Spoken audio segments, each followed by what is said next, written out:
நான் படிச்ச ஸ்கூல்ல கூட்டுற ஆயான்னு சொல்லுவோம்ல, அவங்க பொண்ண எல்லாரும் கூட்டுற ஆயாவோட பொண்ணுன்னு கிண்டல் பண்ணதுனால அவங்க படிக்கல. அவங்களுக்கு கல்யாணமாகி ஒரு பொண்ணு, அந்த பொண்ணு அதே ஸ்கூல்ல படிச்சாங்க. அவங்களையும் கூட்டுற ஆயாவோட பேத்தின்னு கிண்டல் பண்ணாங்க. ஆனா அந்த பொண்ணு நல்லா படிச்சாங்க. +2 முடிச்சிட்டு ஒரு வருஷம் டீச்சர் ட்ரைனிங் இருந்துச்சு, அப்போ அதையும் படிச்சாங்க. எங்க மிஸ் 3 மாசம் பிரசவ விடுப்புல போனப்போ அந்த போஸ்டுக்கு இந்த பொண்ணு வராங்க. இப்போ அவங்க கூட்டுற ஆயாவோட பேத்தி இல்ல, டீச்சர்.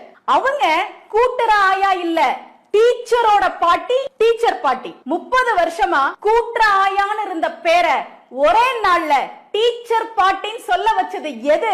படிப்பு. ஓ அப்பாவையும் டிரைவர், வாட்ச்மேன் யாராவது அதிகாரம் பண்ணலாம், ஓ அம்மாவையும் அவமானப்படுத்தலாம். நீ நல்லா படிச்சு கலெக்டர் ஆனா அவங்க கலெக்டரோட அப்பா, கலெக்டரோட அம்மா.